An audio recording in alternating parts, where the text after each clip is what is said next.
Welcome. I'd like to welcome you all. Please forgive the noise background. I tell you, I'm right next door to a bar and next door to a church. And I tell you, when they go at it. So apologies in advance for this background noise. Um, I want to encourage the brothers and sisters about their peace, their rest. And unfortunately, in the world in which we live in, a true Shabbat is not something that we're going to experience as long as we're up under the wiles of the devil. Because he's going to have his people doing what he needs to do to distract each and every last one of Yah's people. He's going to do it. He's still doing it down to this very day. Hey, shalom, brother Kenneth Wilkinson. Nice to have you here today, brother. But and on top of fighting against the principalities, we also have to fight against some of our family members, the flesh, sickness, bills. So even though we may recognize our day of rest, we should take that to heart. And then the mental rest will be the hardest Shabbat that you can ever undertake. As long as we are in captivity, we're not going to experience the true benefit of a true Shabbat. Not as long as we are in captivity. We always going to have some type of unnecessary nonsense that's going to come up. Whether it be physical, mental, it's going to be something. And mental, it's that mental that can hold more weight. Of course, I mean, we're thinking about how to feed our families.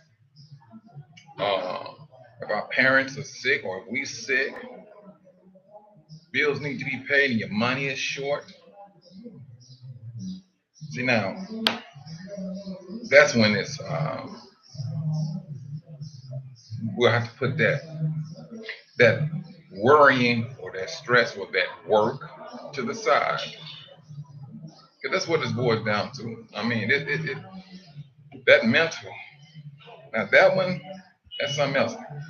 Brothers, don't get me wrong.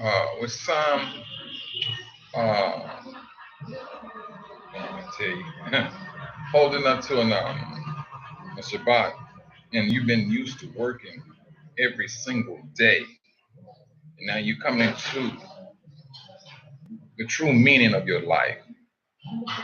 And for some people, they have to get used to not doing things on the Shabbat. They have to literally get used to doing that. And I'm not here to judge no one. Hey, I mean that's between you and Yahuwah as to how you do things. And don't get me wrong. There's some things that do come up on the Shabbat that you got to take care of. That's. I mean, let's just say hypothetically speaking, you may have to go take somebody to the hospital. You know, there was scribes and Pharisees was complaining against Yahusha. The disciples, they got hungry. They was in the field, in a wheat field, uh, taking hand, and ate. It was a necessity. And Yahusha lived right back into him. He gave it right back to him. He gave it right back to them. So I'm not that person to browbeat. No, I'm not, because I mean, we're coming into these things. We're coming into a better understanding, and the more this system get closer towards its destruction, the stronger we become. The stronger we become. These brothers here, I tell you, they work 7. Oh, you know what? I got to give it to them on certain areas. Sunday,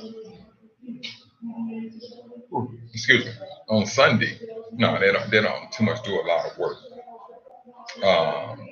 Due to the religious upbringing, as to being told that Sunday is the rest day, and it's just something, and it's mind blowing. And I was just as, in the dark. Well, I ain't gonna necessarily say in the dark. Uh, Pretty much follow the crowd. What they taught is what we claimed that we understood. Uh, in the scriptures, it clearly states on the seventh day. But the church came in and said, "Oh, nope, it's the first day. Every Sunday you rest." And all of our people back in the days, that's what we went up on.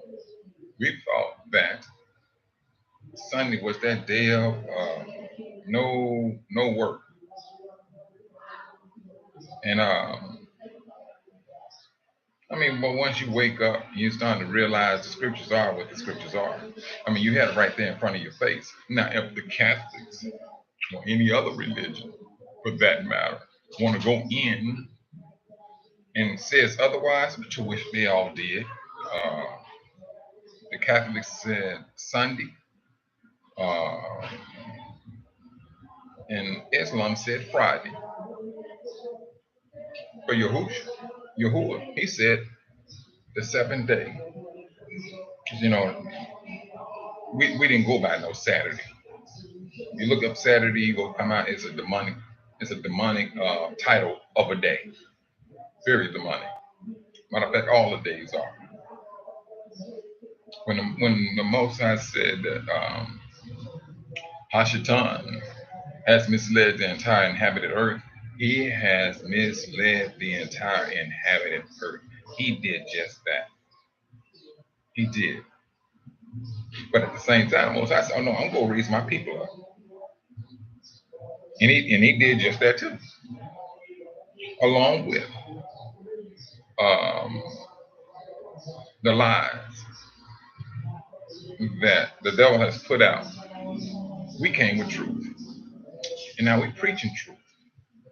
The world has a problem with the truth that we're speaking now because they was used to us. They were used to us believing everything they told us. But when we start to wake up and that spirit starts to flow through our veins, no, they couldn't tell us nothing. It's just like we brushed that stuff off and we kept it moving. We came into our own. And so now they have a problem with that because they like the old way. They love the old way. Hey, now let's just stick with the laws that's done away with. Y'all can go back to eating pork. That's what they want. They literally want us to do just that dumb stuff. They know if they can keep us in sin, they go continue to win. Off, off the top. That's one thing they will do. But with this awakening, I tell you, it is a beautiful thing to see. It is a beautiful thing to see. Um, but at the same time, it's about what you learn, applying what you learn. And the more we apply it, the stronger we become, period. And if we continue to encourage, apply, continue to study, these things make us stronger. And we need this, truthfully. I, I can only imagine how many brothers and sisters out there are resting on the Shabbat. Uh, Excuse me, resting, but thinking about the sickness that's flowing through them, that may be in their body. Shalom, Abe and Dylan. Nice to have you here today. It's you all's morning, and it's my evening. It's like 4:13 here, p.m. and it's hot. Fan throwing out hot heat, and that, now you know it's hot. But uh, although we brothers and sisters may be at home or wherever they are resting, maybe at worship, resting, and the worship is probably the best thing. If you know you have a whole lot on your mind and you really want to rest, go worship. It's two oh wow 2:15 in London. Okay, I thought you was in the States, bro. I thought you was in the States. Um, go worship with the brothers. Sometimes being around other brothers and sisters when things are on your mind, that's what you need. Because you may run up on that one person, can say some crazy thing to get you to laugh and to get your mind off of what you was on, and have you just going at it. And you may be there for like a few hours or whatever. That's going to be a few hours of your rest that you truthfully needed. You ever heard a person say, somebody told a good joke and they said, hey, how you doing, Sister Anita? Nice to have you there today. And they told a good joke or whatever and had them laughing and laughing and laughing. They said, ooh, I needed that. Yeah, the body letting them know, yeah, you did need that. You need, it's like, sometimes a brother can be talking about a particular scripture and it comes right in on you at that right time. And you be like, man, I needed that. I needed that. Shalom. So, what's this? I'm sorry if I'm butchering up your name. Sarah Shum? Hammond, Indiana. Hey, yeah, you know, you're not too far from Chicago. Yeah, that border. Yeah. Um, but these are the things we need. We need these things. We need the encouragement. We're gonna need. Now, I just seen on the YouTube news that Israel sent like 100 um, fighter jets and did some stuff over there. I'm just trying to figure out when they gonna just say, "Hey, we have war," which we all can see it. But these are the things that some of these things going on in the world affects a lot of our brothers and sisters, whether it's physical or mental. Majority of them are looking at the mental side. Not saying that we going crazy over it. I'm not saying that. But for the brothers and sisters where they are in the mix of that, you know, because we all over the earth. We all over the earth now. But if there's some brothers and sisters that is caught up in the middle of that nonsense, they're gonna need that they're gonna need those prayers. They're gonna need them. When we started to wake up and brothers start to voice not their opinions, not their opinions. They when we first woke up, there was no opinions. It was all scripturally based. We are those people in the Bible. This here in Genesis, Deuteronomy, Song of Solomon, all points to us, not them. So now the world has they have a disbelief that we are the people. But now the moment they sit back and let that dust settle, let that dust, I mean, truthfully just settle, and they just start looking at the scriptures.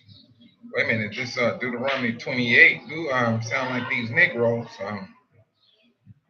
Yeah, y'all did put them into slavery. Y'all did do this here. They what? The scriptures here is graphic. Said nobody would come down and cut your body down, and your body would serve as food. You have some people. that went in and read those scriptures, and they started to understand. Oh, wait a minute, these people, they do have they have a base, a very strong base at that. But that base is going to interfere with some people that's taking on your supposedly taking on your life.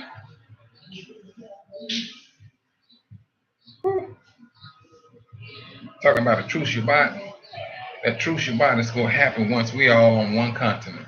Like Mosai said, the healing for his people starts when we are all back on our homeland.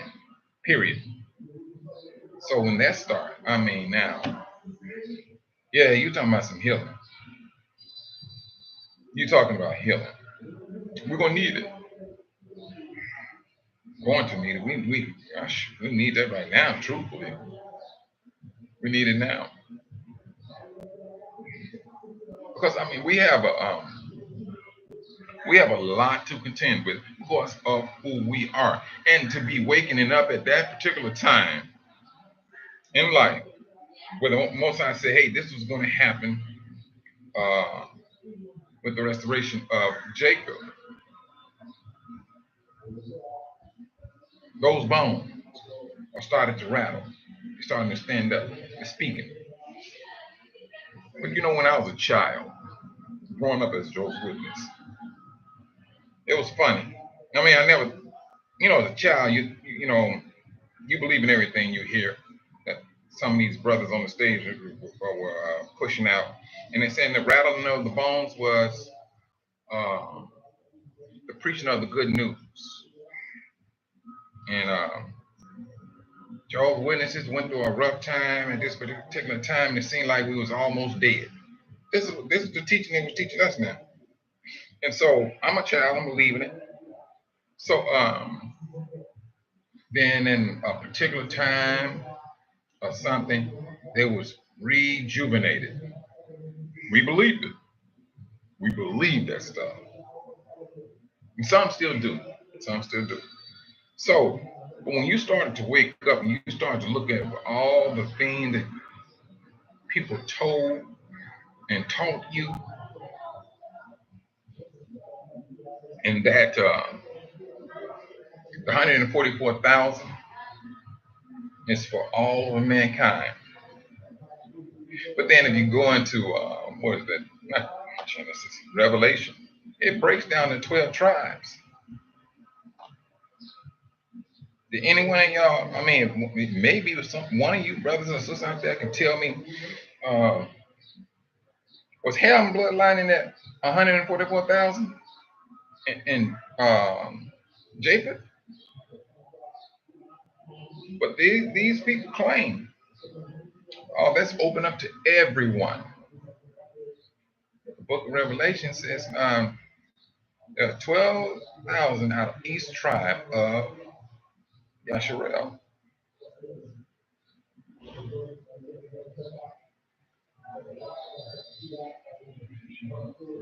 All right. I mean, now let me tell you something about that now, bro.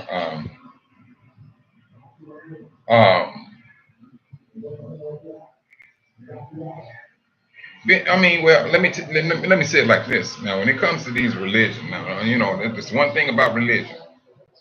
They're gonna have part truth. They're going to have part truth.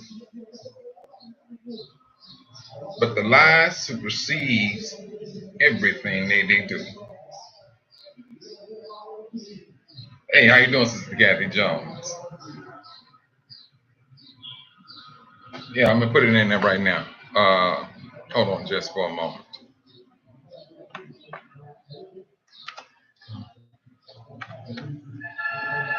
Oh, come on, Lucy.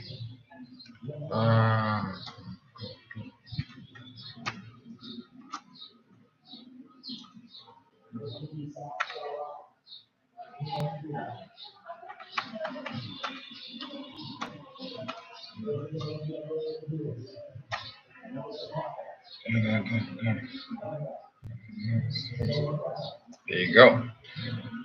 I just sent it to you, Kathy.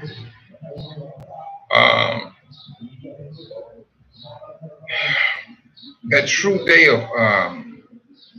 of a true rest, because we have always been in the midst of mayhem from the time that we left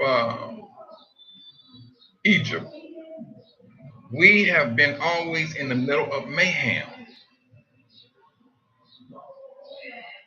Uh, that first Passover probably probably was the first time Israel felt a new change when it was coming out of Egypt at Passover. I know I can only imagine it had to be special. It had to be special. Whew. And so, I mean, but only just to get down across the waters and start complaining. I mean, that right there, it was. Well, like we said, it can be short lived. It can be short lived. Period. And it was because the Most High was upset, and because the Most High was looking at. Did you all? I mean, did you not see me fight for you? Did you not see me turn sticks into serpents, water into blood? And yes, I mean, rightfully so. The Most High is supposed to get upset. Of course, now you done some things that they had never seen a day in their life, and the same thing is about to happen with us. We knew about the transatlantic slave trade, but now how the Most High is going to bring us back, I can't say. I mean, I heard some brothers and sisters said they had dreams and things, how we go be on cruise ships and things of that nature. Uh, Excuse me. And all and I'm not knocking their dreams. I mean, the dreams are the dreams. However, we go back, the Most High said this that gets me. The world will have to know that I have always loved you. That statement right there, that's it. Why do the world have to know? Why do the world have to know that He loved us? These trampled down people. Why do the world needs to know that He loved us? Evidently, the Most High deemed it necessary, very necessary, for the world to know who we are and how we get down and who we worship. You're right. Glory to the Most High. He said that the world will have to know that I love you. Now, this is just me hypothetically speaking. What it like if the Most High literally said, these are my people. Now, if He spoke and everybody on this planet Earth heard it, yeah, we'll have new eyes all up on us. You people are the people of the book. Yes, you will have some black people who are not of Israel, and they're gonna be getting the glory that we will be getting. They can be straight Hamite. You mean to tell me you are of the book? And they may go with it too, just to save face. Hey, because you know what I'm saying. What's the name? They thought that Apostle Paul. They thought he was an Egyptian, but he corrected them real quick. He said, "No, no, no, no, no, no, no. I'm an Israelite from the tribe of Benjamin, from the loins of Abraham." He had to let them be known, but they thought he was. They thought he was an Egyptian. So I mean, it's going to be a beautiful day uh, when that do happen. Now, how the Most High go about doing that, that remains to be seen. But we do know that He said the world will have to know. They will have to know. I mean, we everything about us is everything is a negative. from a world standpoint, even to the teaching. Oh, Israel is done away with. They're no longer the most highest people. The church is. You get like 2 or 3 scriptures and break that down, then they upset. They're highly upset that you can come in black and white that's been there for, scripture's been there for, since they've been here. But then when they start to read it, I understand what you're saying. I understand it's in the Bible. I understand that it is in the Bible. But they can't understand what you're saying is true. Because this is what they've been told. Well, why do they say that Israel don't? Well, we're just showing you from a scriptural standpoint, we're not. We're not done away with. The world wants to teach that. So now you got to go and it's like you have to go into the world's religion's actions as to why they needed that teaching to go out. Because they misled even us. They misled us. They did. But this is a beautiful thing, I kid you not. Seeing brothers and sisters awakening, taking this awakening to a whole nother level, something that the world has never seen. And to be part of the people who have a privilege, who may have the privilege of seeing the Most High's hand at work for his people. Just to just lift them out of the neck, lift them out of captivity, rather, to lift them up out of captivity and to bring them back into their own place. And when I say captivity, trust and believe, just because you may have a brother or a sister that travels to Africa and do whatever they need, that's the captivity still there too. You still, yeah, I mean, I'm still in captivity. Let's not get it twisted. I'm still in captivity. We are. And one thing we have to understand about captivity, it's law. It's called law that the nations came up with to work against the residents and people that look like the residents.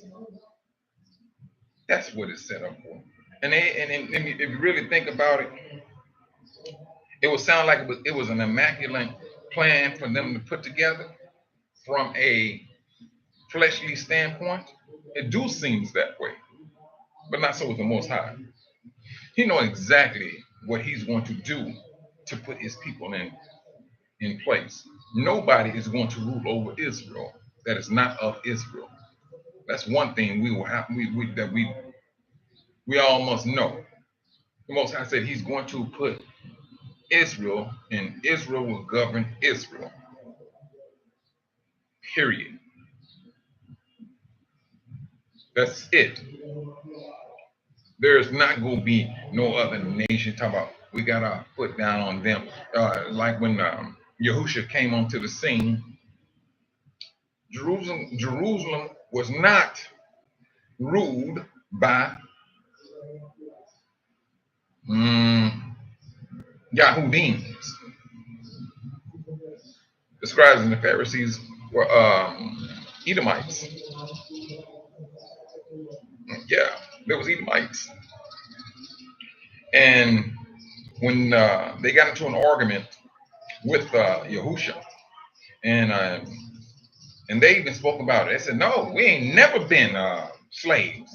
Oh, they was highly upset. If you read that, reread the passage, they're like, "No, you can never say we were slaves." And Yahusha said, "You're most definitely right. You were not." All he did, he was letting it be known who you are. You're descendants of your father, the devil. He said it. Yahushua knew that there was other bloodline of Abraham. That is true. That is absolutely true. But his action and the way he gave his life to other nations, it did not sit well with the Most High. It did not. It did not. But to have, to see all these, to witness, to be living, to witness, well, we witnessing some things, yes. But to see the Most High hand at work, that's going to be a sight to see. That will be a sight to see. I'm telling you, it'll be a sight to see. Amana. How you doing, Sister Amana? And you know, it's a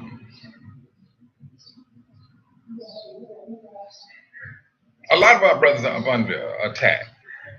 No matter where we are up under attack.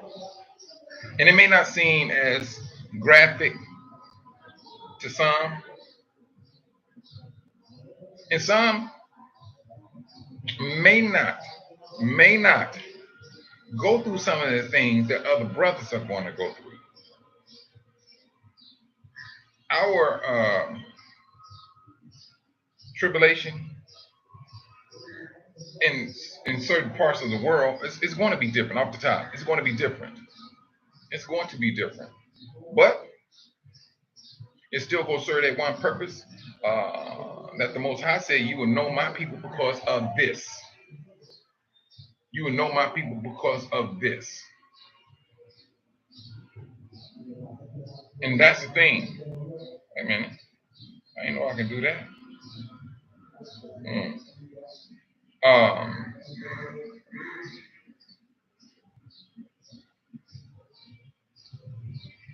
To see. There's another thing to have these curses upon you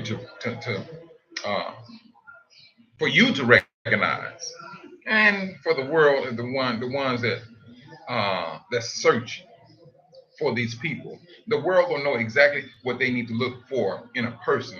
That the Most High said, you're gonna know my people because they're gonna be this, they're gonna be that, they're gonna be this, they're gonna have this, they're gonna be that. You're gonna know them. It ain't like we got a stick on our forehead.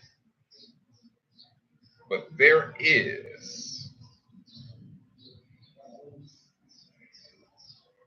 curses that's going to be upon. Hey, you the least of all people. That's still a curse.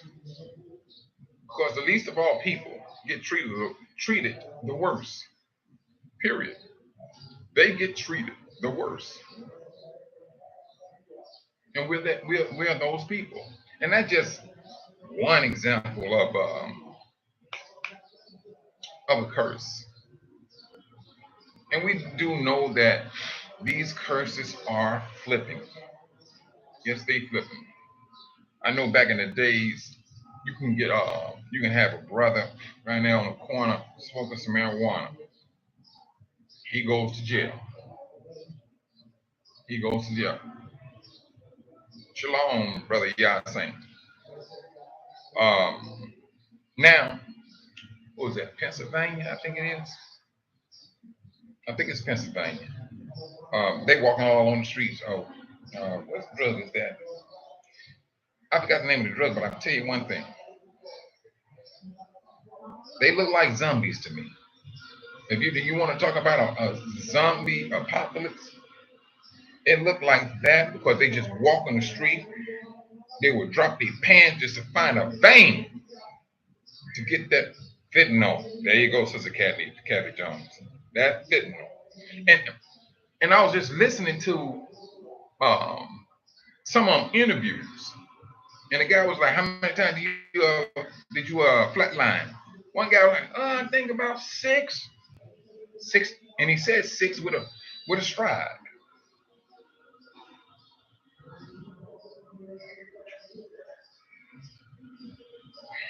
Now, And I know a lot of you brothers and sisters know about when cocaine first came into our neighborhood. Philly. Alrighty, all right. Philly, Philadelphia. Alrighty. I said Pennsylvania. Alrighty. And so let's just think about when crack cocaine came into the neighborhood. Oh boy, that's the time when NWA was out, Two Live Crew, what was it? Gangster Rap, and everybody was talking about doing a drive-by. Everybody was talking about doing a drive-by, and that was the worst time in our history. Truthfully, it was not a good time. I can tell you that. I mean, truthfully. Uh, but my point of saying it is, what was that? Philly. What is it at? Yah Saint. If you can take when they brought crack cocaine to our neighborhoods and they did what they did, and don't get me wrong, they did some things to our neighborhood. Um, they had these laws set up against uh, young black men and young black women when it came to that crack cocaine.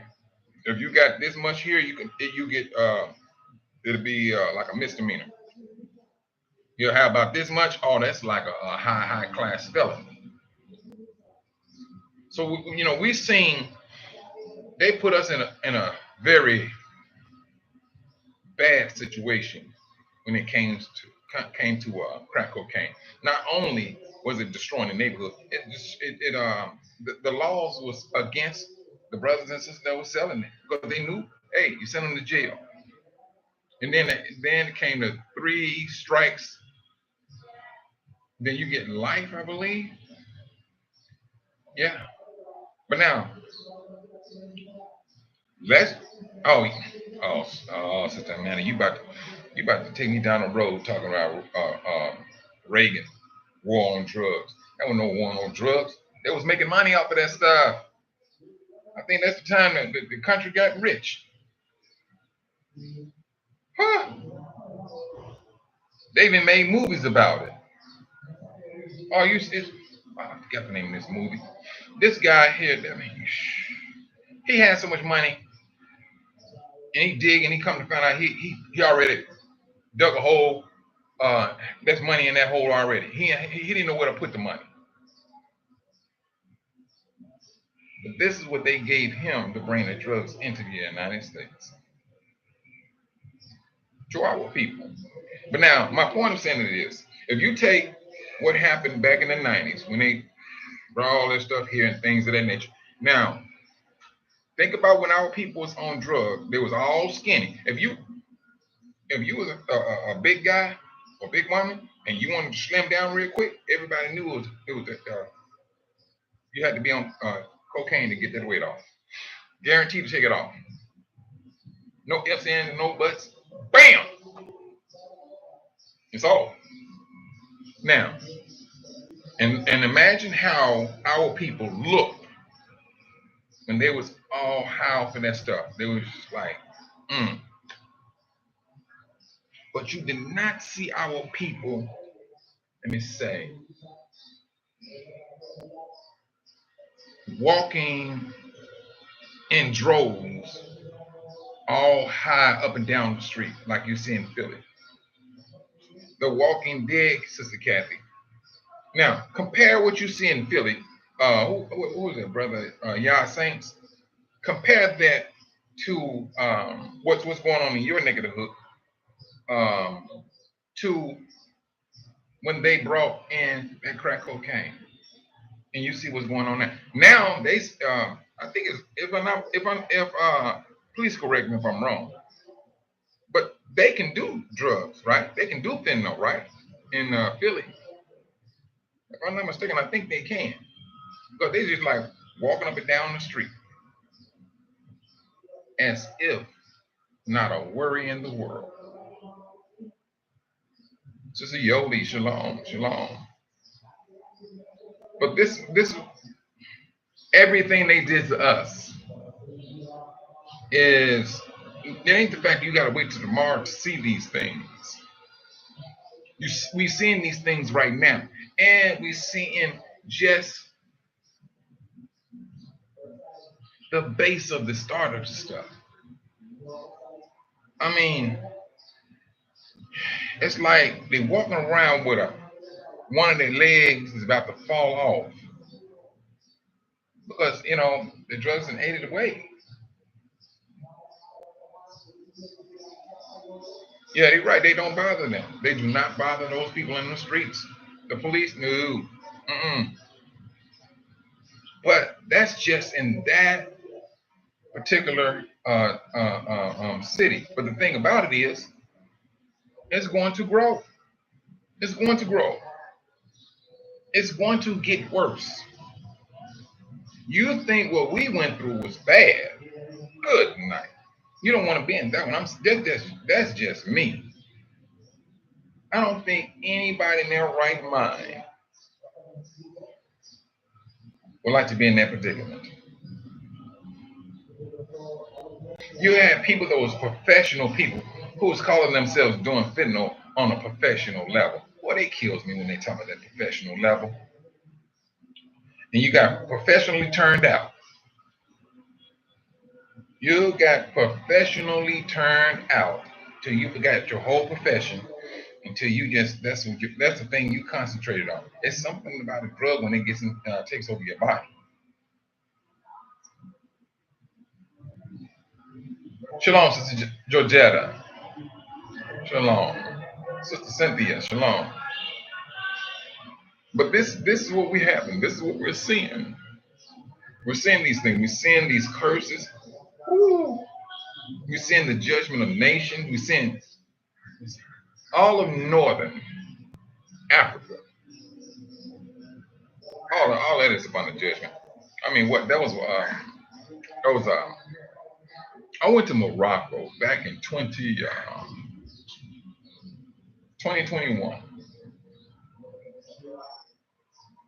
and I'm just going to let you know there's no love for us under a Christian banner nor an Islamic banner.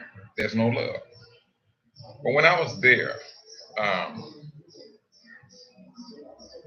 there's some very disrespectful people and how they treat our brothers and sisters. They were like you're in line, they'll walk right in front of you and get serviced. Um, but there was this video they was showing, and when I was there, the sisters were saying that a lot of our sisters work as maids. They work as maids, which is a very dangerous profession to be in. And I'm not, no, no, I'm not shooting down these sisters because you got to feed yourself. You got to feed yourself. But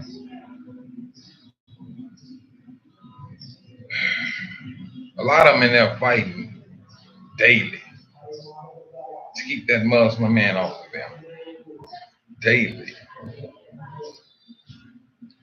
And there was one instance, and some of you may have seen this video.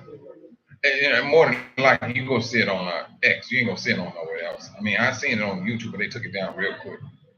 But this lady got upset because Arab lady got upset because her husband kept sleeping with her. But she kept telling, she said, I fight him off. I try to fight him off. I try to fight him off. That's what she was saying. But she told the lady to get out the window. Now, mind you, they was in a high rise. And from when I read the story, they was on the ninth floor. But the sister was hanging out of the window. So she's crying out to the lady, help me, help me. But she told her to get out the window. And so the lady was hitting her fingers while she was trying to hold on. This is a sister now. My sister fell 9 floors down to her death. She got mad at the wrong person. She got mad at the wrong person. But that's just some of the things that happen to our brothers and sisters. Now, you want to talk about slavery? Yes, slavery still goes on. It does. So now, when the Most High said He's going to judge these nations, He's judging. He's judging them. When I was there, um, I was running with the brothers, and we all got together and things. We went out to eat, and when they get to a certain time, trust and believe, it's time to go. They left in packs. They never left single. You walk about single, you can get jumped, and you make it to a phone or something. You call the police. You might gonna keep on walking home or go to the hospital or something, hoping that you run into another brother or sister. Because I tell you, you do not find a lot of our brothers and sisters walking the streets at night in Morocco. I don't care how they talking about how beautiful it is and everything. Trust and believe, they can make up anything for any country. That's why they call it makeup. Makeup is makeup where you ugly at. That's the whole purpose of makeup. They can say, "Oh, it's a beautiful country." Get up under the skin. Get up under that makeup. You go find out how they getting down. And they're getting judged. Now, was it last year they had the massive earthquake, and then a couple of countries over they had that massive water ocean come in and just took like 10,000 residents into the sea, and they still haven't built that place back up. I think that was last year or maybe early part of this year. No, they're getting judged. They're getting judged. And so now either the world is going to have to recognize what's going on and say, you know what, it don't take a rocket scientist with me to see some is going on. Hey, how you doing, brother Dave? Been a long time, bro. How you holding up?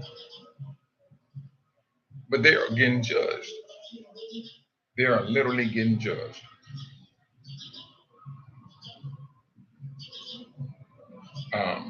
And you don't find a whole lot of well,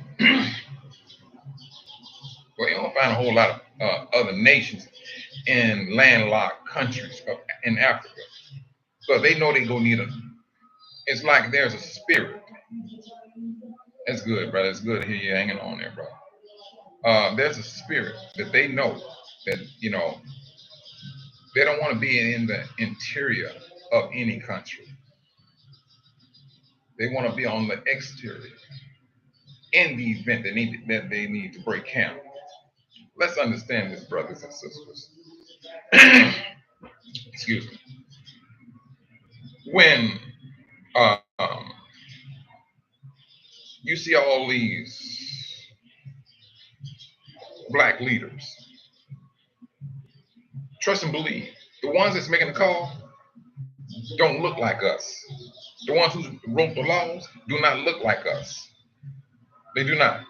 But the ones that look like us is the one we say, hey, these are the people that's causing the trouble. Dirty politicians. They will put them out there to take that bullet first. Why they taking all this heat, this bullet, or Skittles rather,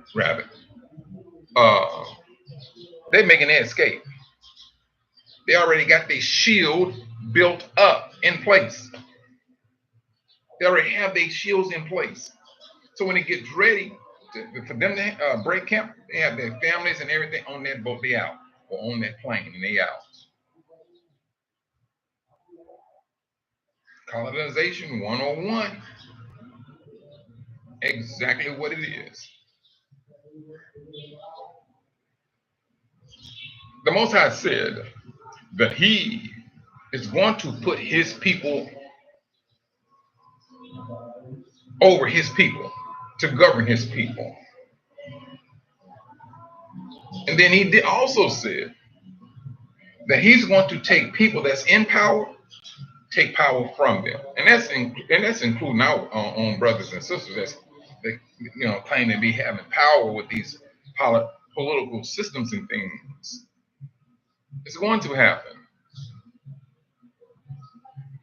but something will have to happen to get their attention. Something of a magnitude is going to get the world's attention in order for them to stop and leave Africa alone. Because they will know something about the Most High and this continent, Africa. And it's going to shock them. It's going to keep them at bay for some years. Something's going to happen. Because right now, they very well know Africa is the land that each and every country is trying to get their hand on. Whoever controls Africa controls the world. What makes you think that the Most High is looking for colonization 2.0? That's not happening. We woke. That's the whole purpose of us awakening. Because now the Most High is saying, get yourselves in position to take care of your land. That's all he's saying to us on a daily basis. Look at my laws. Yeah. You're right, Brother Dave. I'm serious. Well, bro, I mean,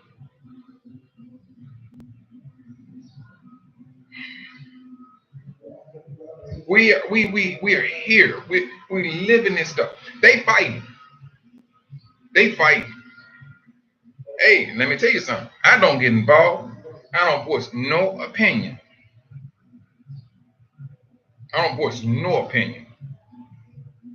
Now with this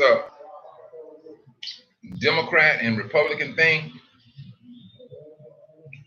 if they have one, okay. If they don't, okay. The same thing is going to happen on either side. It don't matter which one of them win. The same thing is going to happen. And now imagine this just for a moment. You have a situation where you have a civil rights, ain't that crazy? A civil war going on, and then at the same time you fight a world war. And maybe there's something I'm not seeing. You have a civil war going on in your own land, and you got your nose over here trying to support a battle over here. That sounds like a complete destruction on the horizon. That's what it sounds like. It sounds like a complete destruction on the horizon for any country that does that. Period. And I think that's exactly what's on the horizon. On the horizon. And I mean, and we got to be prepared for it mentally. That is, because we're gonna have to say to ourselves, hey, we got to go this direction, or we need to go over here, things of that nature. Because we may, let me just say may. I'm not gonna say that, but this or that is going to happen. But the Most High knows how to maneuver His people. He knows how to move His people. And the thing about it is that we got to listen. We literally will have to listen. We have to start abiding by the Spirit.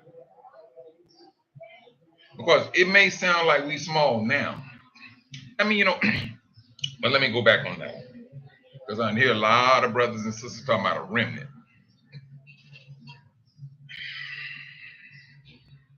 When you say a remnant, the first thing I'm going to say to you By what contrast are you talking about a remnant? You got to have a number. You got to have a number in order to determine a remnant. You got to give me a number in order for you to tell, all right, it's going to be a remnant. And I'm like, now, at the same time, one brother goes, Israel is going to be a this and that. I said, okay. Um, a lot of our people, you know, from 70 CE, not saying that they was going to live 1,000 years and all of that, but from 70 CE, a great deal of Israel fell asleep in death, whether obedient or disobedient. We all fell into it. Now, when you're talking about a remnant, and then the Most High says, I'm going to uh, wake my people up. He said, not one will be left behind. So now I'm taking that remnant. I'm taking the understanding of the remnant, not for here now. I think that remnant could be alluded to once we are on our continent, because we will be disciplined on that continent. The Most High said He's going to weed out His people. And so now, yes, let's just say hypothetically speaking that the that remnant is in place right now. But He said once you get back in that continent, He's going to weed out His people. So I can't say that all the brothers and sisters in the United States that what they say, let's just say it's 50 million. That's what they claim. I don't know if it's true or not. But let's just go with the 50 million. What's a remnant out of the 50 million?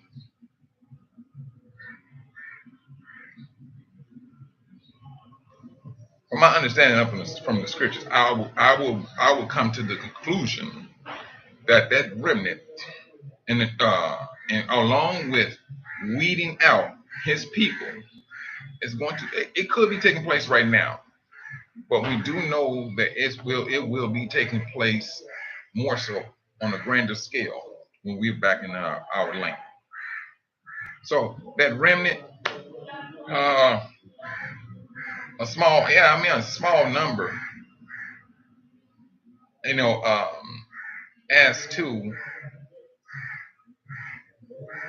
we are, but at the same time, we went through this. I mean, we're at the four corners of the earth. I mean, it's a lot of us, and I can't really truthfully say how many it is of us. I mean, I don't have that type of. But I will say this though.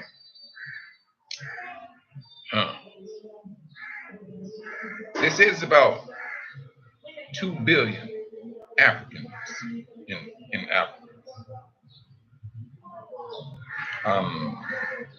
But 100 million of our brothers and sisters walk around here with HIV. And I attribute that over to the nations.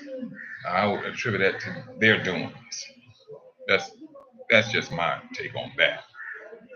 But when it comes down to that remnant, and so I think that can be taken, for what's going on right now, as well as the future. Because the Most High did say this. Now He did say this: broad and spacious is the road leading off to destruction. That door to destruction is going to be open. It still will be open up during the 1,000-year reign. That door is still open. It is absolutely still open. So I don't get caught up in the a remnant being saved, because I do know that the Most High said that He's going to weed out His own people. So that can go from leaving Babylon, being here on this continent, going about our business, doing what we're supposed to do. But you may find that one who's not trying to live up to the laws. So hey, He brought judgment upon Himself, him or herself, and that's how I look at it. Now I could be wrong, brothers, and I'm not saying that that's scriptural either. So I mean, you know, I'm not saying that. That's just my line of thought on that side of it. You know, yeah, correct us in the land, and I seriously believe that's what's going to happen. We gonna need that. When I say we, the more the more you sit down and you sit back and you look at your brothers and sisters, and in the condition that we are in, yeah, we need help. We do. We need help.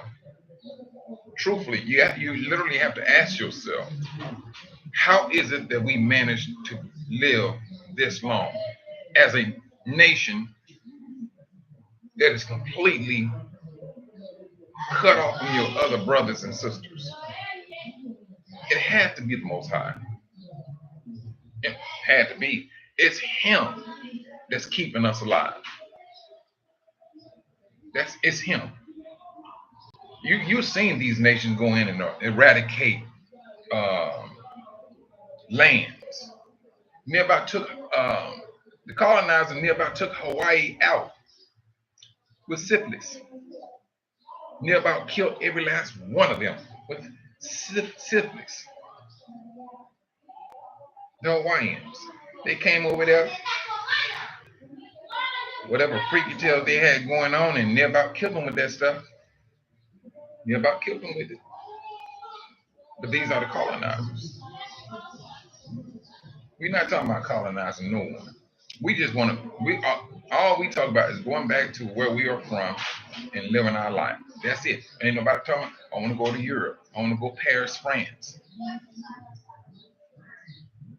Paris, France is me.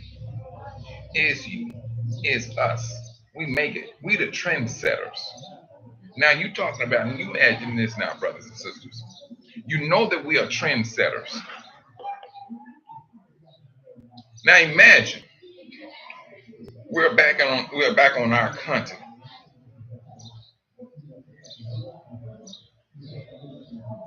And our trends, what we do, and now we're just not in the United States no more. We're not just in the European lands no more. We're on this continent.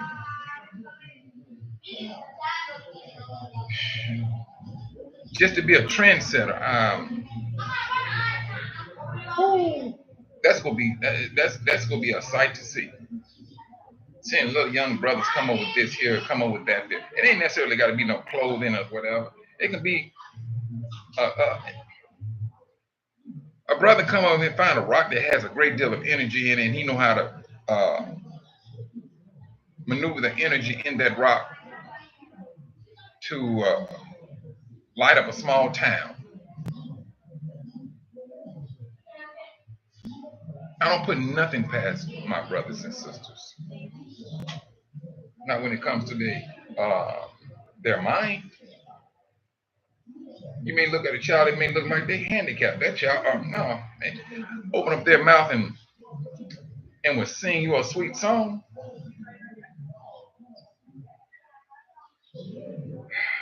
There's a lot of gifts that are locked up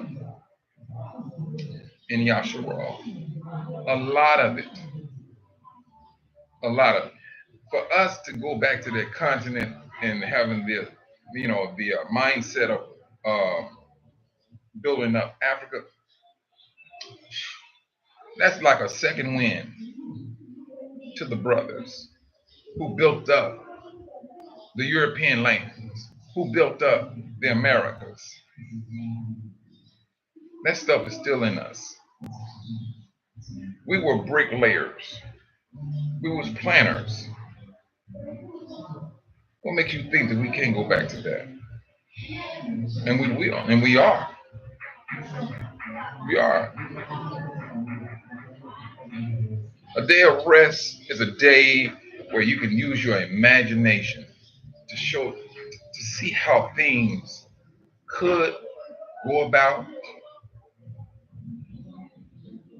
and how you gonna go about, how you can do things. It's that mindset. It all depends on where you want to be. I mean, right now, and there is some residue that we do have to contend with. There's some residue that we have to contend with. And for some it may be a battle, for others it may not be so much of a battle. But that respect needs to be there, and allow that person to get over and to rub off whatever needs to be rubbed off. We are at a special time. You have a nation, you have nations that are coming up against one another. This is what we have. We This is special. And like I said, I do not voice no opinion to what's going on the political side, as well as the war. Mm-mm. That does not concern me. It does not. Now, the aftermath,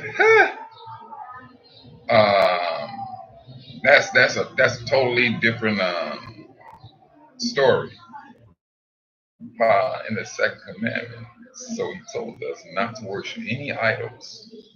He said he would show love, and countless 2,000 of them love in the commandments.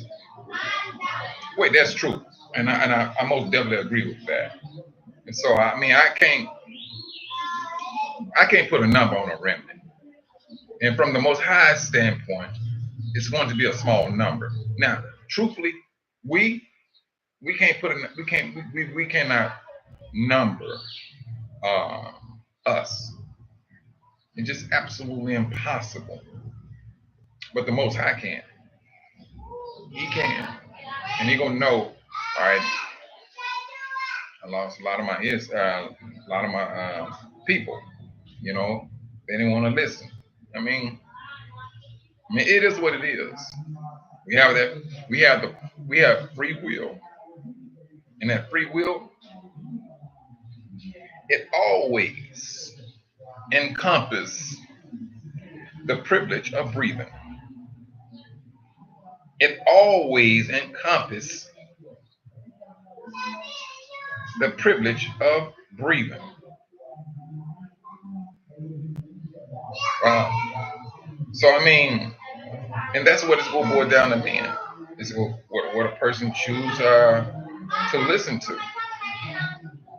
And the Most High say, He always says, choose life so that you may keep living. Choose life. And that's the whole purpose of what a lot of the brothers and sisters do today, by being obedient. Um, Obeying, the day of rest. Obeying that. There's one instance in Moses' days, one guy, brother, uh, went out and was gathering sticks. They stoned him to death. They stoned him to death. So the Most High's laws, they are what they are. They're laws, and there's some repercussions that you can fall up under if not followed. And I know the church has taught us that that Israel couldn't keep the laws, you know. And but when it came down to John and his parents, the scripture clearly states that they followed the laws perfectly.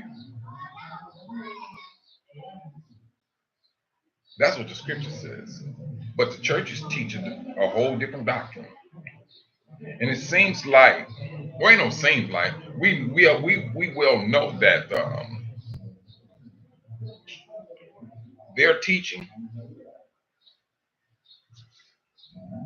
um, it's like a dead stick. You just need to drop it. It's like you just need to drop it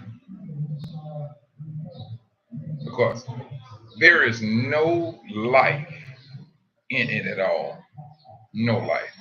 It may be fooling our people right now, but something is going to happen where our families, friends, is going to recognize something, and it's going to shock them to their senses as to, wait a minute, something is not right with this. It's like the deception that the devil that the devil was using to mislead the people on this planet, as if he's losing strength.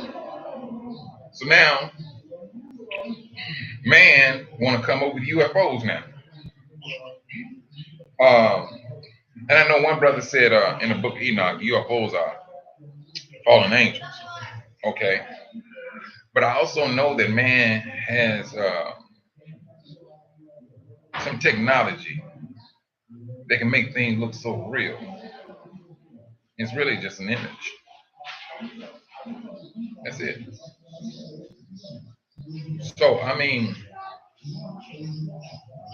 there's going to be some things that's going to be happening in uh, in our time, but we got to be mindful and not to be quickly shaken from our reasoning. Um, and if anything do go down like that, pay attention to everything, onto the left, onto the right, behind the scene. Listen to the what's going on. Pay attention to everything, because once you pay attention to everything, you will know exactly what's going on. You will know what's going on. You will be able to say, that's fake. They just throwing some stuff together. They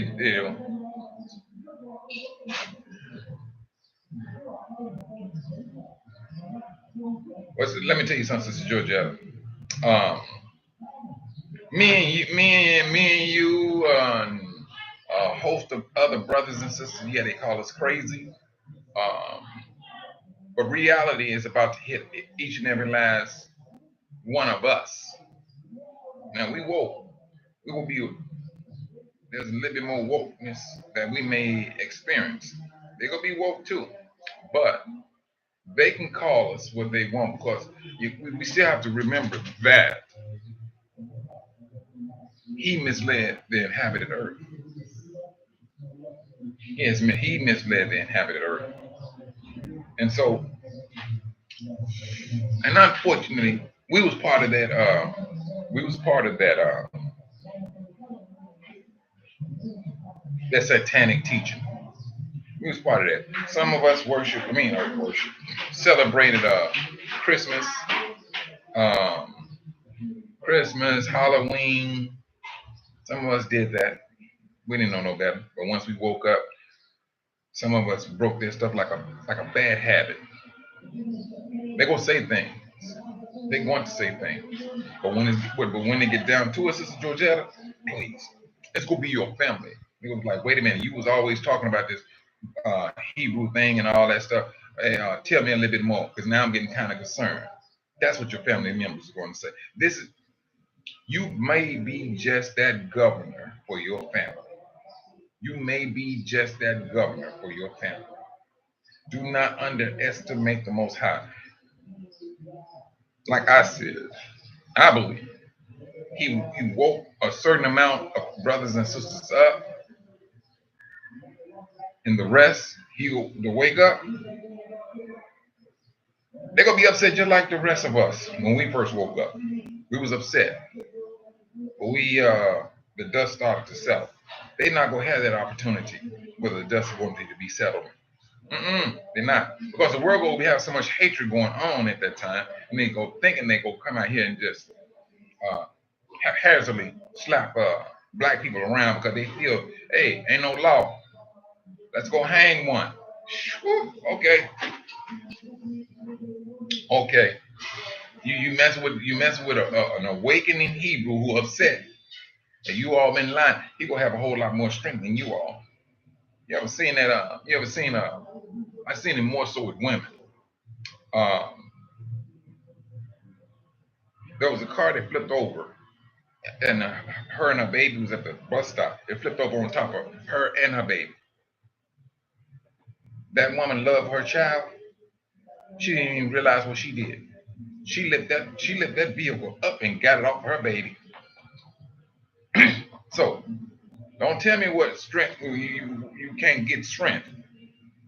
But now, when you at this particular time, you are an awakening Hebrew, and you talking about a massive number of us waking up compared to the small remnant that was woke. Now you imagine that and tell me how that's going to play out when brothers here and there just waking up. Boom, hey man, I've been having dreams and things of that nature. Then they come to find out, man, they lied to us. We always say, why did they do that? Hmm. Yeah, it's just a question we always ask. Is why.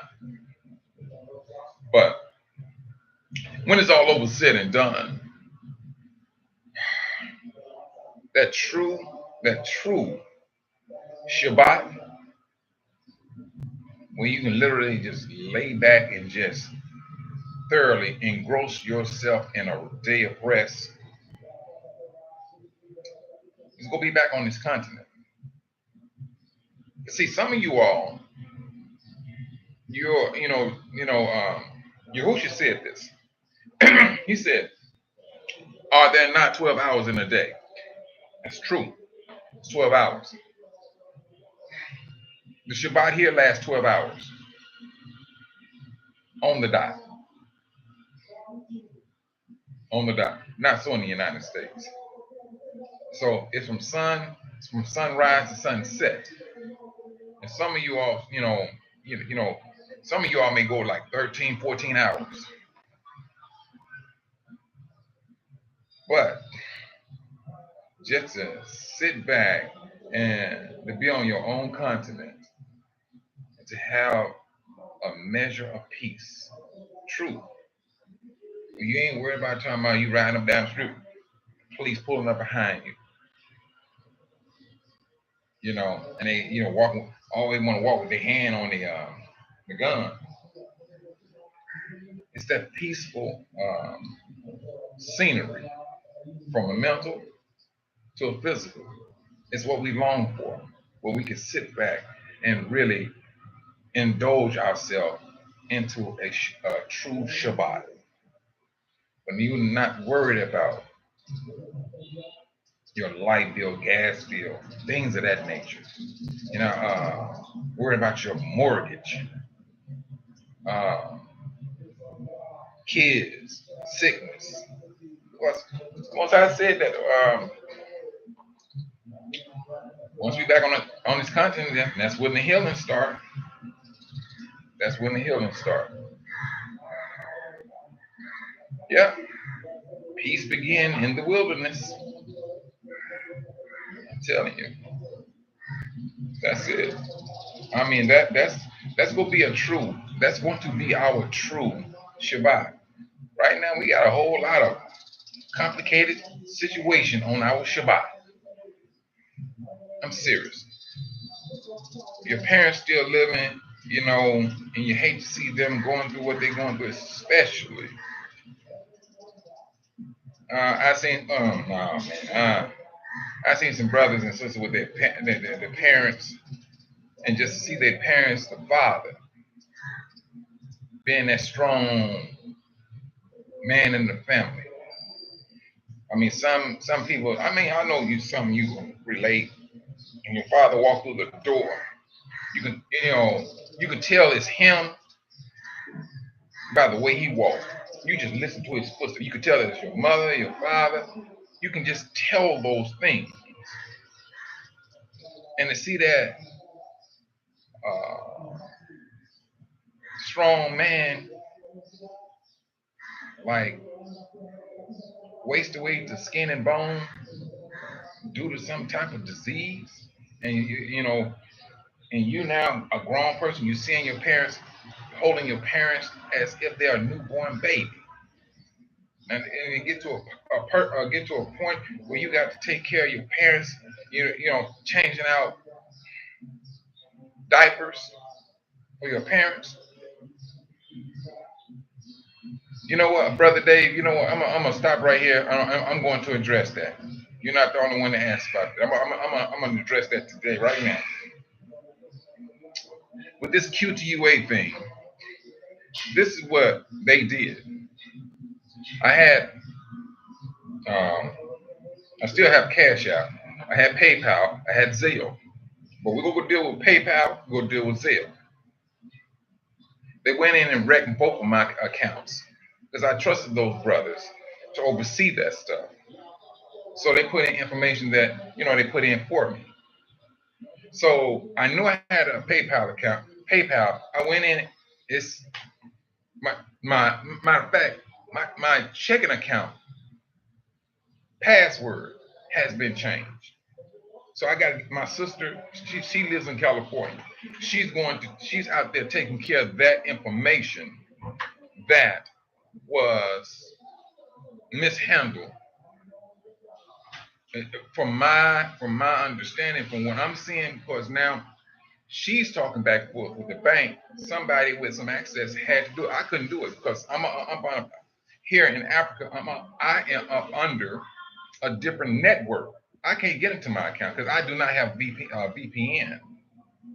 Only person that can get into my account is Sister Shar. Only person that can change password is Sister Shar. And I think I have to let that be known because I had these things. I did. I had these things. Had them. The only one I still have, and I went in and I had to go into PayPal and change some things out because I had some brothers up under that too.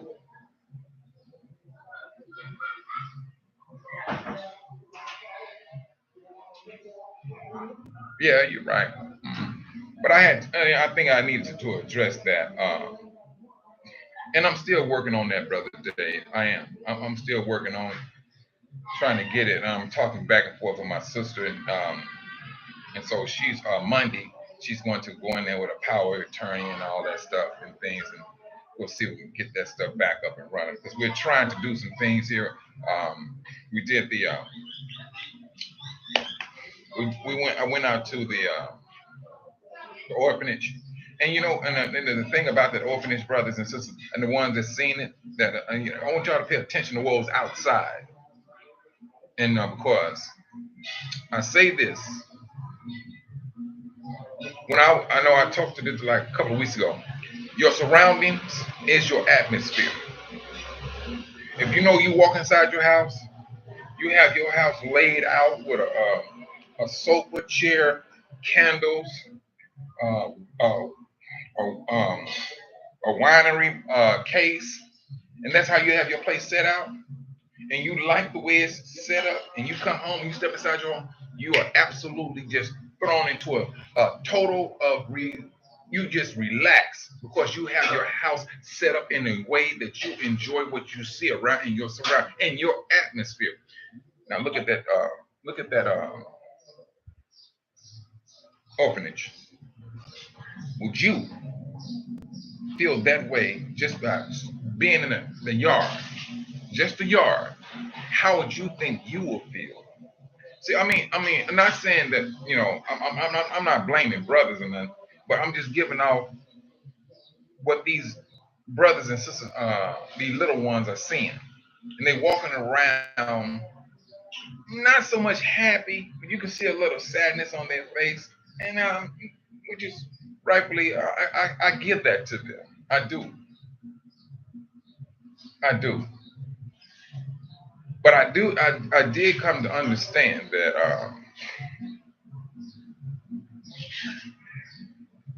I would no, I would literally have to go in and find land or building and do it the way I see fit to do it. because I do know what you see can affect your attitude. And don't get me wrong, brothers and sisters. When I spoke to the sister, she was saying that, hey, yeah, they get kids that come there uh, with uh, with some mental issues, and then they had literally have to call the police to come pick them back up and take them somewhere else. And so it's like these kids are like checkers. If they don't have a person there that's qualified to deal with that particular child. But she said the majority of the kids in these orphanages, or at least a large number of them, I say, are escaping early marriage. And listen to me when I say early marriage. Early marriage. The parents will marry their daughters off to an older guy. And it would appear that these, well, they ain't no appear there. She said these guys, they very, we just whoop on the kids. Even a dog, a mutt.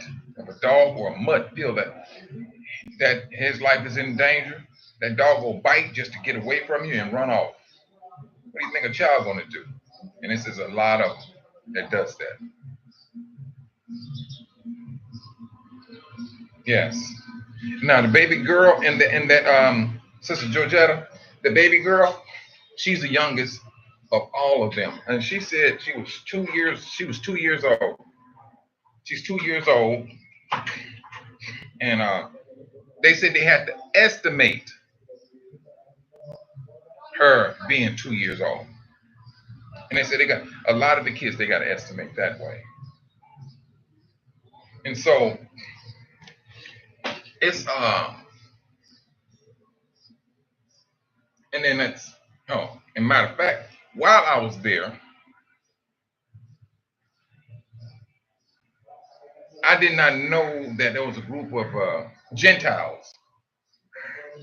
They had just left. A group of them, I like 6 or 7 of them. Yeah, about 6 to 10 of them was there. They went and got them some lunch. And, the lady said that, they coming back and things of that nature. So I'm taking that these people that was there, the Gentiles, are Pentecostal. They're Pentecostal people, because the church that owns that is a Pentecostal church. So I had to put my feelings aside when it came to the church, because just to see all these kids, I mean, man, good night. They saying they need mattresses. Now, if you notice, if you in that video, you seen the uh,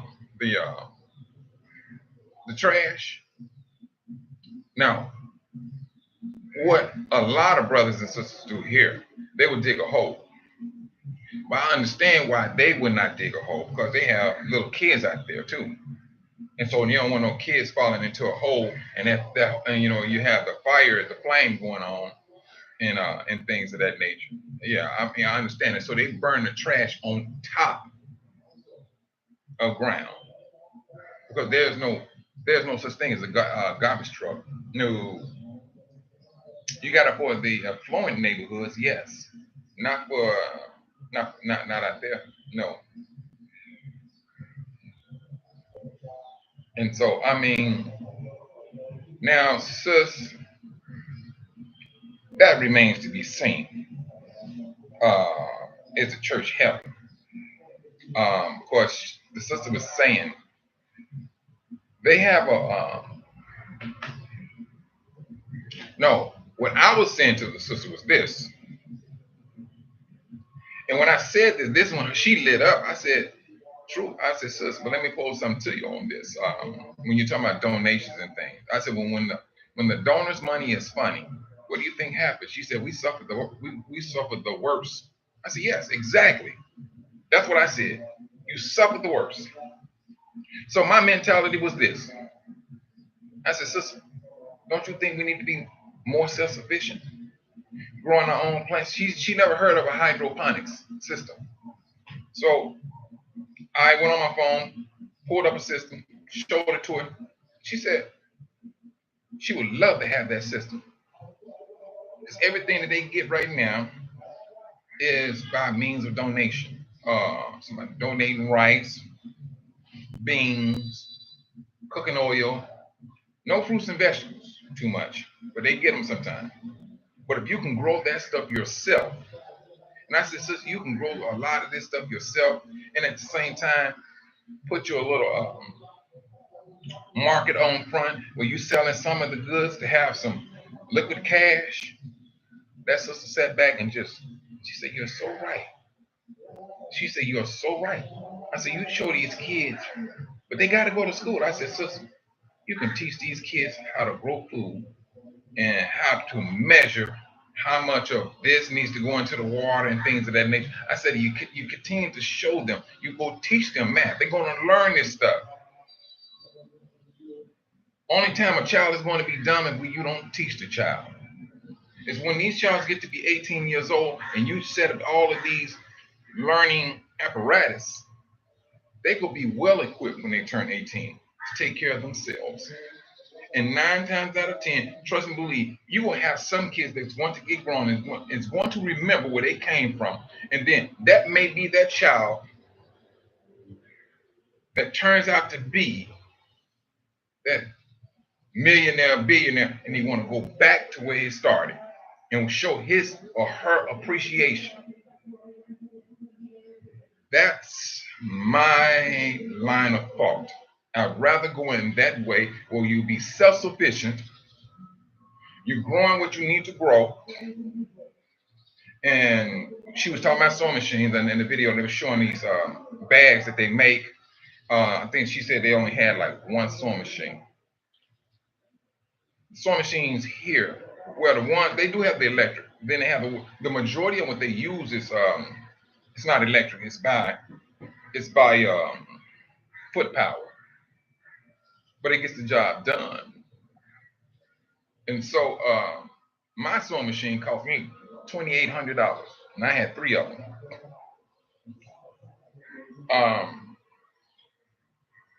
Theirs cost $50.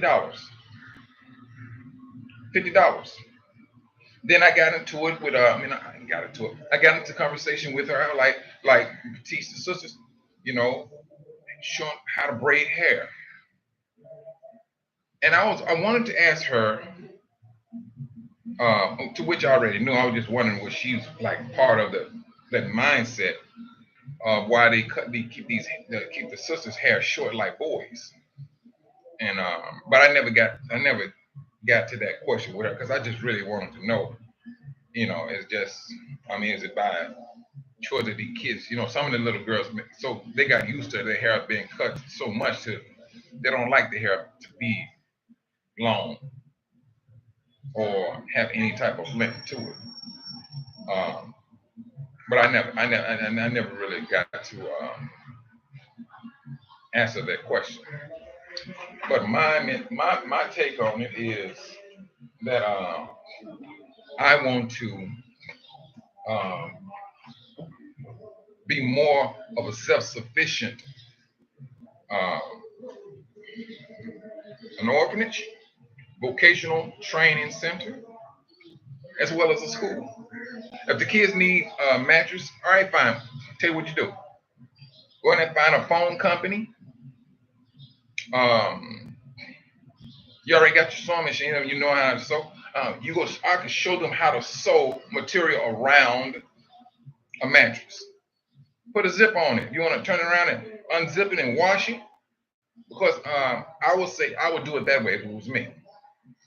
Even if I did go and purchase mattresses, I would still sew a covering on it for the simple reason, and then at the same time make it a habit of washing down the mattresses because they're malaria. When they get malaria, they stay in the bed for a couple of days. All of that sweat and things is in that mattress. It's in that mattress. So that mattress needs to be aired out, clean, wiped down, and everything. Once that child is over malaria, it needs to be done. And it's, I mean, but that's just my take on it. Being self-sufficient is first and foremost. First and foremost is self-sufficiency. Teach them how to make their own clothes. All right, you have these clothes that's donated to you.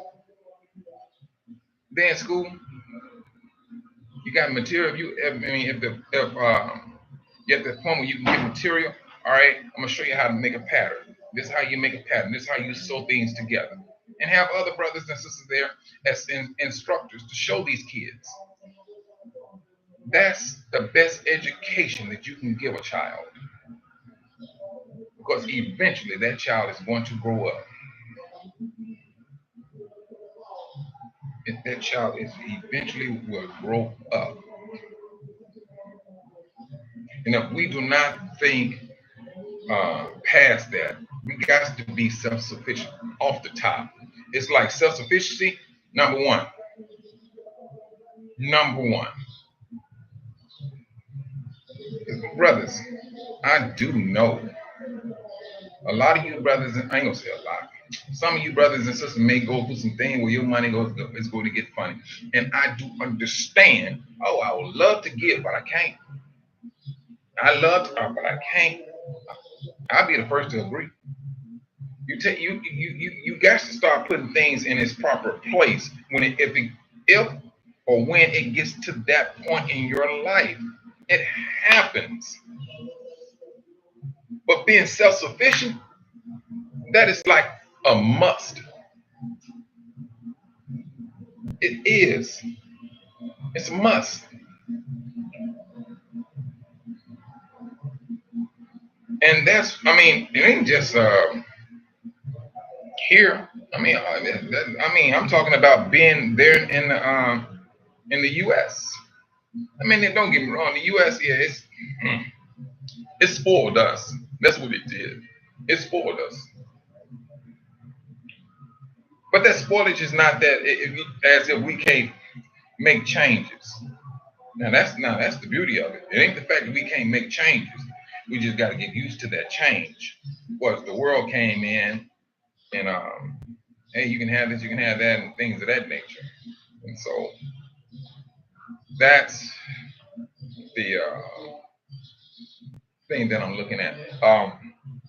I'll say Monday, Monday. Oh, no, tomorrow. I'm riding out. I'm looking at some land or a building,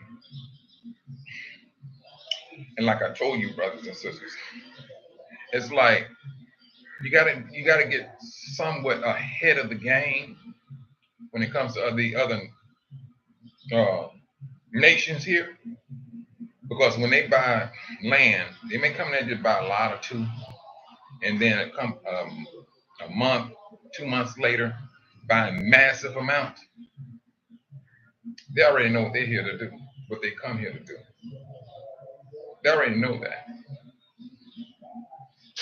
and we got to be the same way. It's the best thing for us to do the same thing, the same thing. I mean, three. They went from $25 a lot to $360 some a lot. Our people's not used to money. They see $360 some. That's considered like a middle class person. Middle class. Mm. But this is how they manipulate our brothers and sisters. Go in there and buy a massive amount of land, and my land is worth this much because he bought this much over here, and so on. So that little fake market. That's truthfully what it is. It's a fake market. There's nothing extravagant about these Indians' property. They got a brick wall around it, and they raising chickens. That's it. So how in the world you go from that from $25 per lot to 360 because you raised some chickens? It's a fake market, and the brothers they fed into it. That's what they did. That's that pimp motion of the nation. I tell you. Oh yeah, man, look at even discernment, brother. That discernment is a blessing. It is. When you look around, you understand, and then you know exactly how you need to come in and move in. But let me tell you something, though, brothers. Listen to this. We may look like them, skin color and everything. You got to move and deal with your brothers according to knowledge. They will give the Indians, Arabs, uh, Caucasian more love than you. I would say don't be shocked at it. Don't be shocked at it. Sometimes you gotta walk about your business and be about your own business. And the way you handle yourself is how do you get the way you handle yourself is how you get their attention. You let them come to you. Now you doing what you're doing. Uh, they gradually start working themselves over to you, and they gonna recognize I came to him. Now if you and then you start showing them what they need to, showing them things, but at the same time, I'm serious. Now you may think I'm sounding doggish, just because they may walk around here with no shoes on, clothes may be kind of torn or whatever. Leave that alone. You keep it moving. You're there on a mission. You're on a mission, not necessarily to make you look good.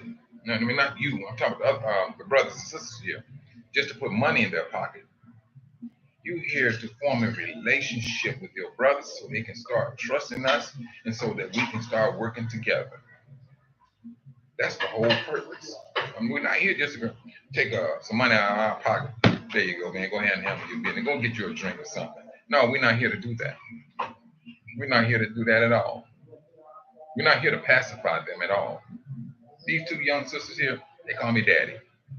Both of their parents um, fell asleep in death. There's seven of them. Um, the oldest sister is the one who's caring for them right now.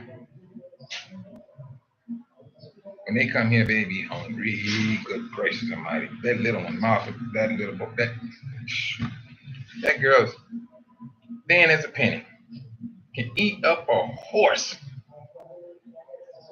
I mean, she can throw down. I bet. I ain't never seen a buffet here, but I know one thing: I would never take her to a buffet. No, they messed around, charged me double. But they some good girls. You know, they come here. You know, someday they want to spend a night. They spend a night and things of that nature. Um, they come in if they need their hair cut. They just wanted their hair. I know they wanted to get it cut, not because they go to school. School, not their school where they go to. It's mandatory that they keep their hair cut. It is. And one time I went to a graduation, man, and I kid you not,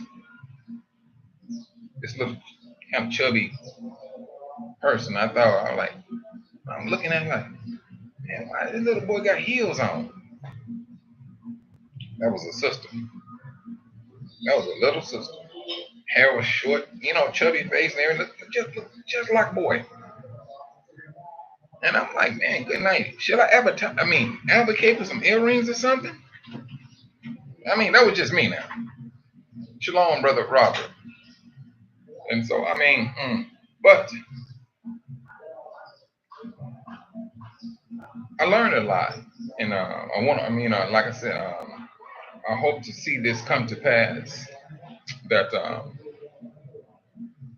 we're able to get the building and get the building open up and do what we need to do because along with a building, it got to be a shop. You will have to have a shop, a wood shop, um, whatever you want to make. Of course, wood Teach these kids how to make your own bed. Teach these kids how to. I would say certain ones. I'm gonna say I'm not gonna say teach all the kids woodworking. Teach all the kids sewing. Teach all the kids cooking. Pay attention, and just like Brother Aiden was saying, discernment. Look at these kids. See what their gift is. Just pay attention to them. And then you're gonna know pretty much, all right, this child look like he likes this here. You groom that child for that. And it may be that child may like being in the kitchen and cooking. Groom that child as a chef. Because that may be that child's gift.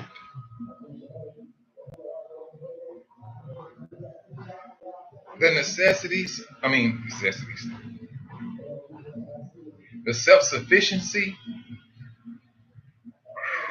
that's what I'm like on top of the self-sufficiency. And truthfully, I never realized how much it impacted on my life because I went to school for some everything. Because I always said to myself, I said this. I was in my 20s. I said when I get married, I don't want to want for nothing. And I said I don't know how to do my wife's hair. I know how to do her toenails, finger up. I went to school for we it wasn't barber school. I went to school. I went to beauty school. Beauty school taught you facials, pedicure, manicure. They taught you everything. Hair, cutting women hair, styling, as well as men. Because I just felt that I want to be prepared for whatever may come. And I went to school for woodworking. I made harps, cabinets, countertops. I did auto, headliner, the seats, the carpet, made sofas. Went to school, went to upholstery school, um, wiring. So I think it's just been with me, and I never realized it. The self-sufficiency. Now I'm seeing, now I'm understanding, and I'd rather, that's just me. And I like to pass it on to these kids, and as well as grown women and children that want to learn, because it's going to it will keep them fed and keep a roof over their heads,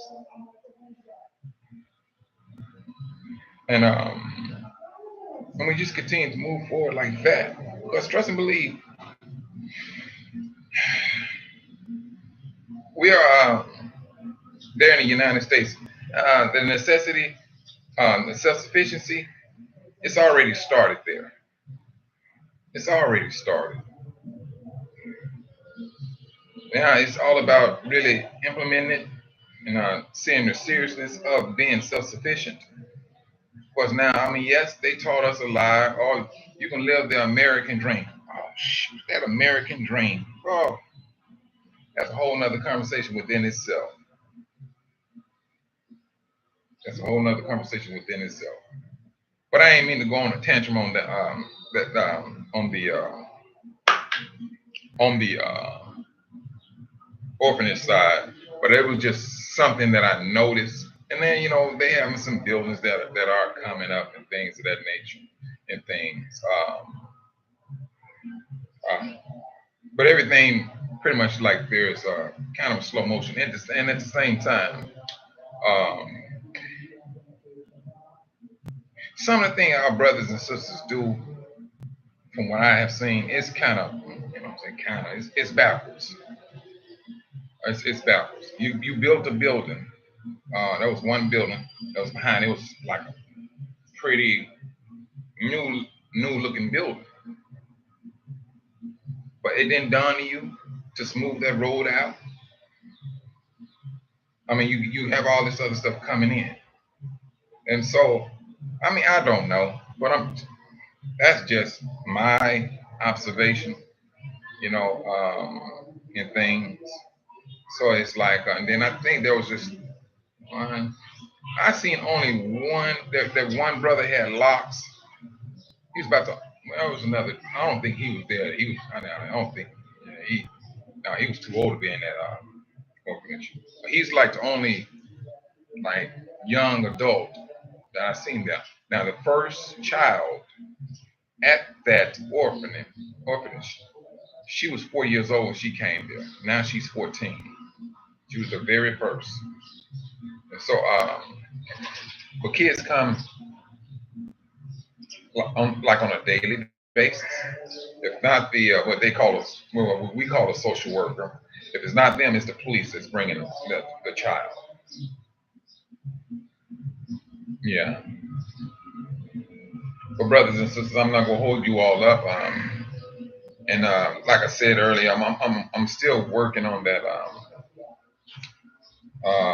the payment system and things of that nature. And it just unfortunately, it's just that I only have that cash out that's working. Um, and so truthfully, I hope to have that up and running sometime next week, and then my sister can go ahead and get that stuff rectified, and straightened out, and so we can continue to move forward. But I am searching online for the hydroponic system. I'm hoping to look at getting two of them, and and just start to get to work. And at the same time, I'm supposed to meet with some brothers um, about some other projects. But right now, I move very cautiously now. I do. I move very cautiously, and I try not to get into this thing that yeah they got this, they got that. I learned that when I had business. People like, yeah, I got like 10 stores. If you do this one for me, I'll give you the 10 stores. Man, that stuff go in one ear and out the other. This is how they really want you to do them a great job. And I'm like, man, and I learned that quick. I did that, and the dude told me, and there was some banks. And I was going and I was running these wires for the banks, getting everything prepped and everything, and here coming gave me one more and all that stuff. And I like, hey, what happened to all these banks? Oh, we had to go ahead and give them to the other technicians and things. And I like, wait a minute, you told me you was one. And so from that day going forward, whatever, just tell me what you need me to do, and I go ahead and do it. And that's it. I'm gonna do the right thing, brother Dave. I'm gonna do the right thing. I am. Um, but Dave, I will say this, and I know you know, Dave. You was there in the beginning when we started that stuff, and bro, I was pushing out money into QTUA. I was pushing it. They said, Mike, we need so and so. Well, I'm gone. Um, and It just when the brothers and sisters start saying PayPal, and then it dawned on me. I said, I do got a PayPal. And I went into the thing. And I said, daggum, they went into that and took out the stuff. Ain't that about a trip? Then looked into changed my password on my checking account. I said, if this don't beat it, I said, man. So, I'm not gonna say this, brothers. I'm not gonna say don't trust your brothers. I'm not. But dag nabbit, be shrewd. Be shrewd. I mean,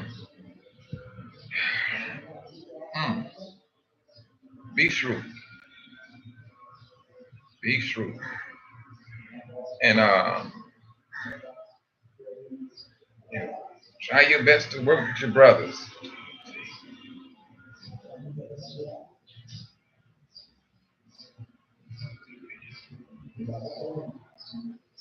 Wait a minute, they got you too?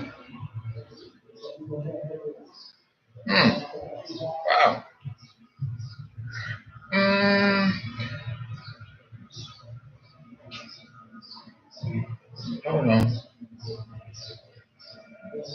let me tell you something on that. Sister Kathy, I'm built on common sense. I'm built up on common sense. Oh, girl, please, I'm gonna be it now. Yeah, it's advantageous for me to marry. I mean, I already married, but it was advantageous. Why would I sit up and do way over here? Girl, please, not me. No. It's not that I speak the language. It's not that I understand the culture. And what do I look like walking around with a man every single day? That's suspect. Not living, not me. No. Um, so yes, I mean I seen that as a necessity. You know, that's how I looked at it. Like, Sister Jones. I mean, mm-mm. I would tell any brother or sister the same thing. I would tell them the same thing. Sisters that come city looking for a husband, and I run up on some brothers and things. Um, they seem trustworthy. I mean, I don't know everything about their lives now. I mean, I will say that now. I mean, but to be working with brothers and sisters and things, brothers that was like born here, they do seem like they on the up and up. I mean, but that's for the potential sister to make that call upon. You know, that's how I would see it. You know, but brothers and sisters, I know I held you all a little bit too long. Um, you all keep your head on the swivel. You're seeing what's going on over there in um, the middle of the East.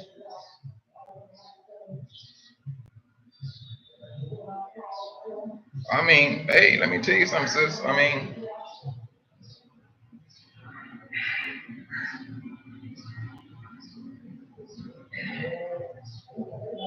that is it's a doable situation, but I would say, um, okay, I can post that day. Um, and I think that's the reason why that I'm here is to start talking with a lot of different brothers and sisters.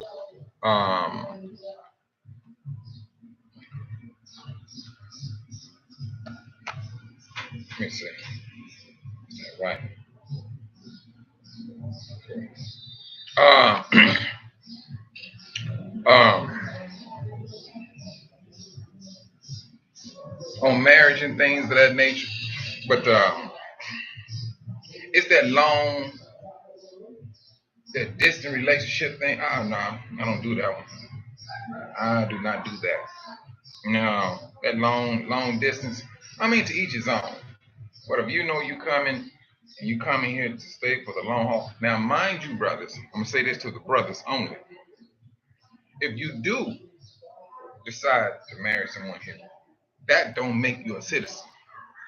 Now, if the sisters here come here to marry a brother, that's how you become a citizen by means of the man. Their respect upon women here is so low, it is absolutely unbelievable. Unbelievable. I'm serious. It is absolutely unbelievable as to their respect towards women here. I'm serious.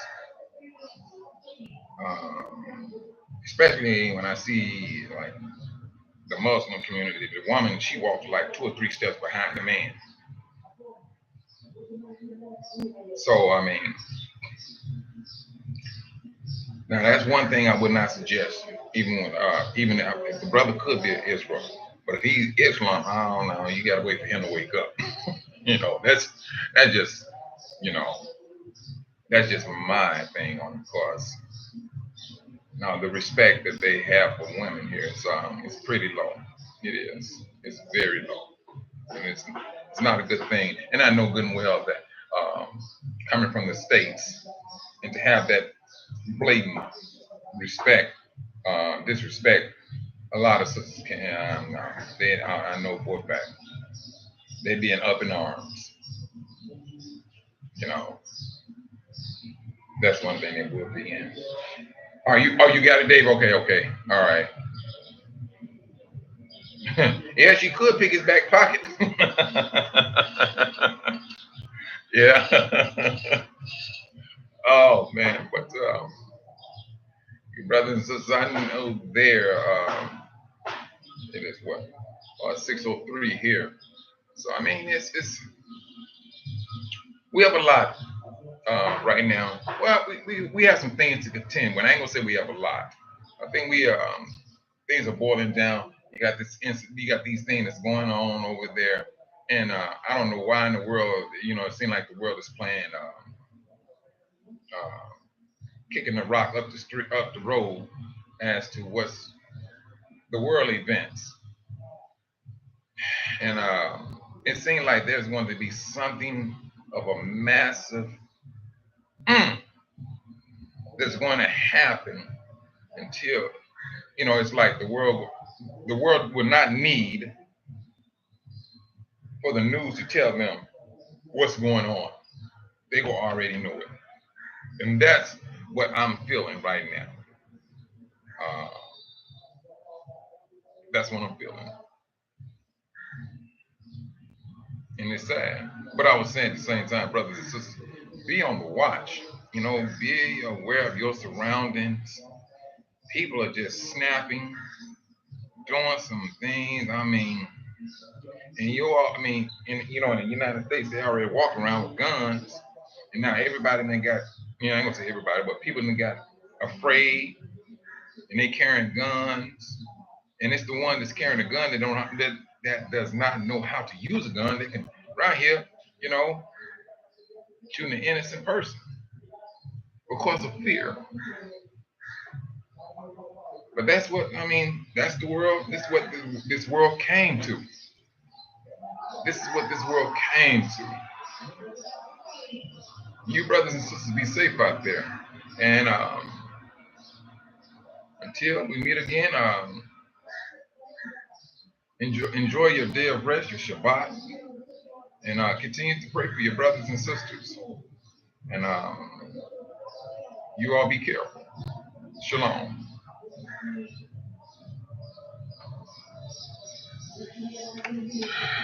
Man.